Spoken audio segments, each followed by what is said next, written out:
Don't let the people tell you that this week is not special, that just because there's not top 10 matchups scattered everywhere, that you could take a break from college football. Like we said on the Tuesday show, I guarantee you, we're going to look back at this scoreboard. You're going to be done with the NFL, obviously kicking off tonight. You got Cowboys in Philadelphia, and you're going to look back at the scoreboard. You may open your real app, ESPN, whatever you like to choose, and you wonder, how did this team lose? How did we end up having a bunch of upsets? I thought this game and this week we could take a break because, of course, week 3 is going to look incredible. We have a fantastic show, a jam-packed show, as some people would say. Absolutely loaded with some incredible topics. You know, if you want to go see my week 2 predictions, they are on the Tuesday show. Same time, Tuesdays and Thursdays, 5:30 Central. And then on Sunday, we recap everything that happened a little bit in between the NFL slate around, I believe, like 2:30, right as those noon games are starting to finish out. You'll get your 30 minutes of college football love because we only do college football around here. It is a college football show through and through. My name is Tegan Randolph. If you've never seen this face, this voice ever, it's a college football show through and through. And we're going to do a couple of things here today. We're going to be talking about Alabama. I have my top 10 because I've come to the realization I only posted my preseason top 25 on my Twitter handle, Tegan G Randolph. And if you want to go see a dead body, it's over there. It's one of the worst rankings for a preseason. That's why we love preseason rankings, for them to go wrong in week 1. I mean, Clemson and Alabama were my top 2 teams in the country. And then we're going to have a little bit of a reaction to the AP poll. And sneaky, we could talk a little bit about wide receiver U. I think it's in line with NFL time of year, and it becomes a debate as these teams start to get the ball rolling. But let's get started with Alabama. Is it over for Kalen DeBoer? Is that a fair question to ask? Am I overreacting from week 1? We'll talk about Florida State and how much they deserve credit for that beatdown against the Alabama Crimson Tide. But is it over? Is it fair to say that the dynasty is over? Yes. That's a simple question to answer. I don't think you're going to get much pushback from even Alabama fans that the dynasty is done. You could argue that as soon as Nick Saban retired, it was done. You could make the argument that Kalen DeBoer is disappointed in aspects that you didn't think were going to be a problem. Effort. Actually putting effort to go find and seek the football. Because that was an embarrassment in what we saw in Tallahassee. An embarrassment. There's no way around it. I can't imagine what film room is for the Alabama players. Running the football has been a problem with Alabama for the past 2 years. Ever since Kalen DeBoer has been the head coach, running the football has been a problem. And then the offensive line gets projected as one of the best offensive lines in the country. And then you have Caden Proctor, a potential top 10 pick, looking like prime Evan Neal, giving up the most pressures in college football for week 1. Kalen DeBoer coming to Alabama was getting the keys of a Ferrari. He was seen as a winner. He won, I believe, at Fresno State. He won at Washington. And then obviously he gets to Alabama. And the question that maybe diehard South SEC fans still have the notion of, you got to live and breathe the SEC. You're not going to be able to recruit in the South. You're taking this kid from Washington up in the Northwest. He's not going to be able to recruit down here. And then Alabama goes and gets like a number 1 overall class and some of the most 5 stars you've ever seen for a high school recruiting class. So that question got answered. It wasn't going to be the talent acquisition because all the infrastructure and the winning is there. And Kalen DeBoer was living off the merit of, my resume speaks for themselves. I can win virtually anywhere. What is surprising to me is the culture. Because it was one thing to have the lack of effort. And maybe if this was year 1, it would be a bad look. It's even worse that it's in year 2. You've been selling that last year was an anomaly. Losing to Vanderbilt. Nick Saban would never have done that. I mean, obviously, I believe he lost to UL Monroe in his first year, but with the infrastructure wasn't like what it was with Alabama back then versus now. It's comparing apples to oranges here. You lose to Michigan when you had all those NFL players there. Well, they couldn't throw the forward pass. You lose to Oklahoma on the road, and that one you could chalk up to turnovers. And Jalen Milroe got so much blame for last season. And myself included, chalked it up to the fact that Kalen DeBoer, the time that he got hired, was a very odd point in the college football calendar. That's a mess in of itself. We could talk about 8 minutes about how bad the college football calendar is, and it's making steps to get better. But Kalen DeBoer was in a tough spot. He couldn't just come in with a real force of what this culture is going to be, knowing that those players could have easily hopped back into the portal. He had to retain as much talent as possible to salvage what year one was going to be, which was a 9-4 season. But what shocks me is they had an entire offseason to fix these issues, and it's becoming evidently clear that Alabama has a penalty issue, they are undisciplined, and they have an effort problem. There's clip after clip after clip that you can find online of Bray Hubbard just jogging like it's a Sunday stroll. Not a care in the world. Yeah, go ahead, run past me for 15 yards. I don't care. An effort is not something you could just fix in a week. And even if you can fix in a week, it's not something that you're going to be able to fix for an entire season. Effort is something that you have to go into the season with. You hear all the noise and narrative about Florida State. They go 2-10. They're going to, come and beat up on Alabama. Nick Saban ain't here to save you no more. Tommy Castellanos chirping. And you are going to go through SEC media days talking about it will be addressed, and you put up an effort like that. You're going to have to do a turnaround that's virtually more impressive than what Ohio State did last year, because Ohio State got punched in the mouth at the end of last year against Michigan, and it was over. It seemed like the season was dead in the water. Time to fire Ryan Day. It seems like the season's dead in the water for Alabama. It's time to fire Kalen DeBoer. And you're going to have to restart your engine and go through an entire season, whereas Ohio State, they just had to go through the college football playoff, which was 4 straight really good football teams, but it's not as many games. And the thing is you could probably see a 4-game streak of real good, motivated Alabama football. But what happens when they get punched in the face again? Can they put another performance of what we saw against Florida State? I don't think it's out of the realm of possibility. It would be one thing if it was turnovers. It would be one thing if maybe Ty Simpson didn't play that good, but all the other areas were fine. They played clean football. Ty Simpson in his first road start in a very tough spot. Florida State was better than we expected. I can live with that. I could still have hope for a potential SEC championship, a national championship, which is the expectation with a talented team that Alabama has. But effort, that's not something that can be fixed in a couple weeks. And it's not something I have faith is going to be fixed for the length of an entire season, plus a college football playoff run. And I blame Kalen DeBoer for a lot of it. Before we move off of it, let's look at their schedule coming up. They play Louisiana Monroe. Funny enough, we mentioned them. They play Wisconsin at home. Then they go to UGA. You can't have a lack of effort against UGA. And in that game, I fully expect them to be amped up, highly motivated, energized, which is completely different than what we saw with Nick Saban, where it was a business trip. There wasn't this wave of emotions. You feel it with Kalen DeBoer, where there's this wave of emotions. You're going to have these incredible highs, and you're going to have these really bad lows. Then they play Vandy. And if you have a lack of effort against Vandy, we've seen the result. And then you play at Mizzou, a run-first football team. And if you have a lack of effort there, that could be a trap game. Alabama's the team I'm most worried about after week 1. But we have to close the book on week 1. And with that in mind, I think it's important we talk about the top 10 teams in the country after week 1. We have about 1.25 games of football played. I mean, what can we really chalk up week 0 to be when there's about 4 football games to be played? Maybe even 0.25 is giving it too much credit. But for this to be my first ranking on the Stadium Pulse, if you want to go see an earlier version, you can definitely find that with my handle. I'll give you my top 10 teams from that, because I think top 25, really, when you get to 11 through like 25, it is a wash. You get very much a range of answers, and we don't have enough football to really answer this question. And arguably, we don't have enough football to answer these questions right now, but it's my job to talk about into a microphone and in front of a camera. So we got to make chicken salad out of chicken shit.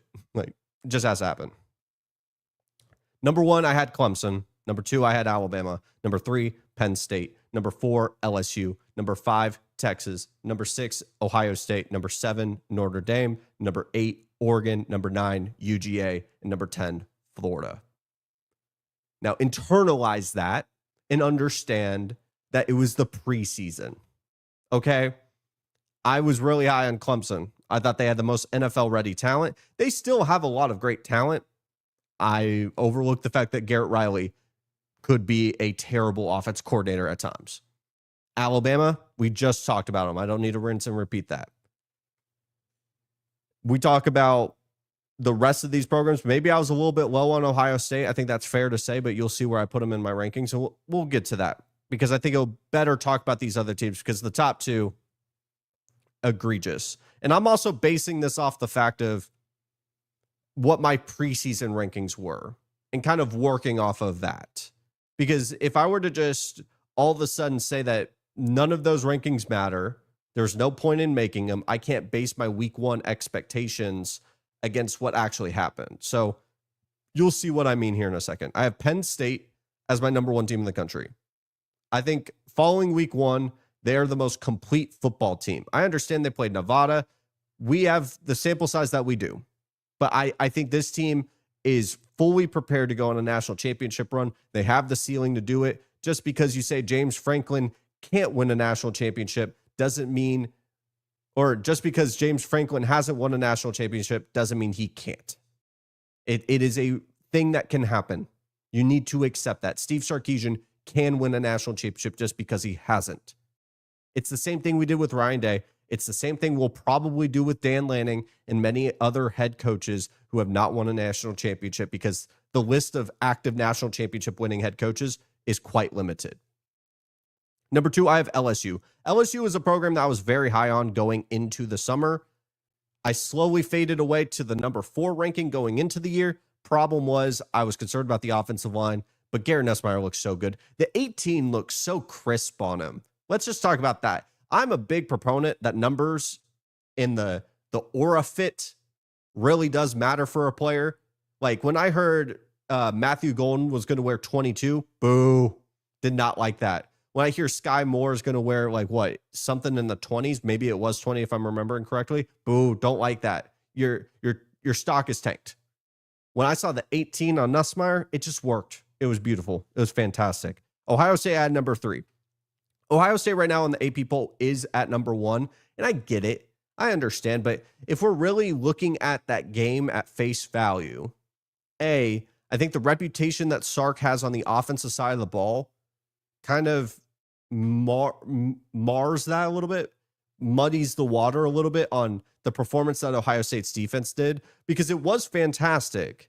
But I also am kind of waiting for Sark to prove that he can produce a highly potent offense at Texas, because a lot of people have that 2020 Alabama team and a lot of his other experiences, but we have not been able to see this Texas team in about a season or so put up an incredible offensive performance against a very good football team. They've been able to dominate some bad teams on the offensive side of the ball, but they haven't been able to get a lot of production out of very good football teams. And I kind of need to see it to happen. Ohio State is still really good.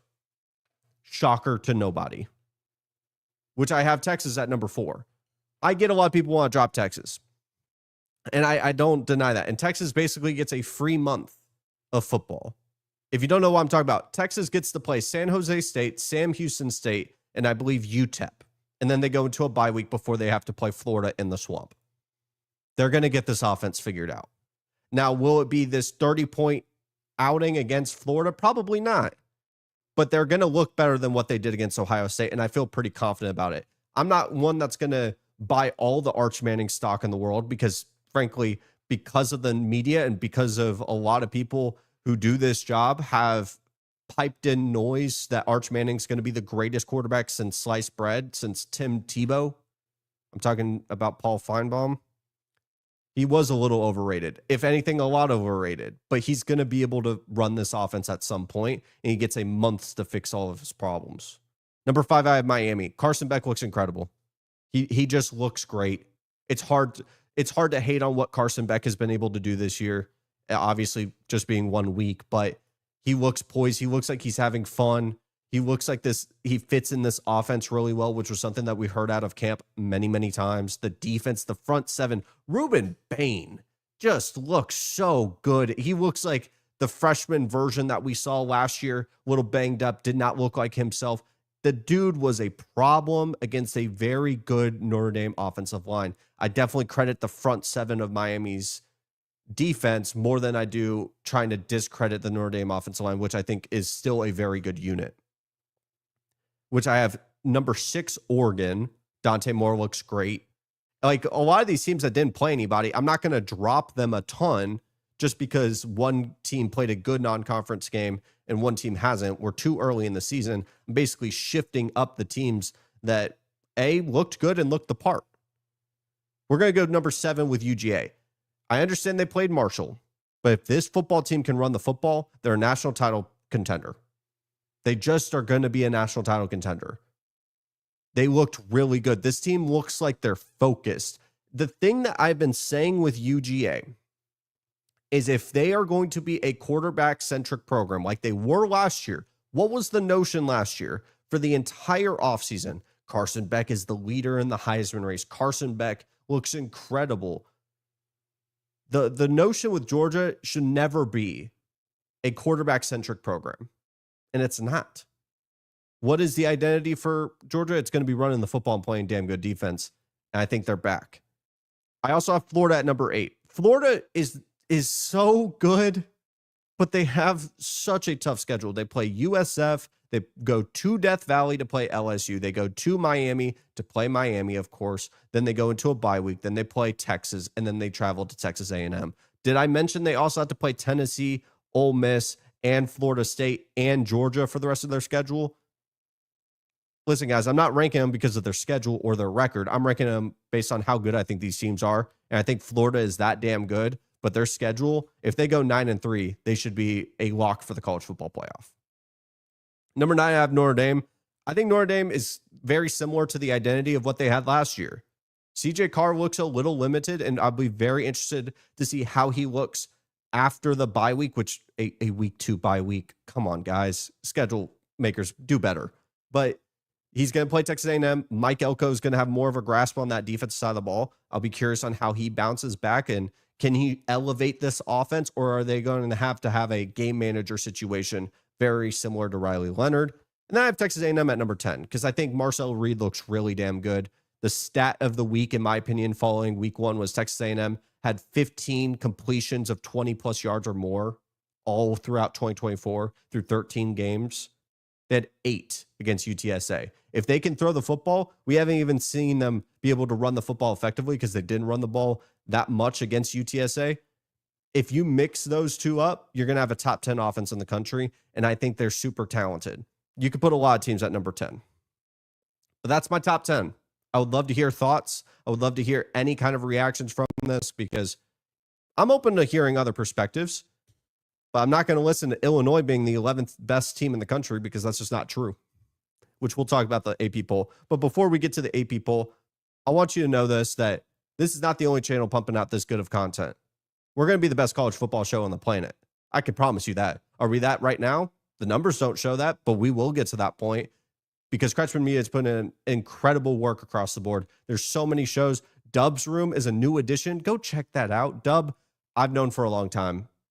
If I can vouch for anybody here, Dub does an incredible job. I know Chris, Cowboys Beat, does an incredible job with the CEO Sports Show, the Mic Drop, everyone involved. You can find that on this channel if you want to get something outside of the realm of college football, because I reiterate this every single time. It is only college football on this show year round.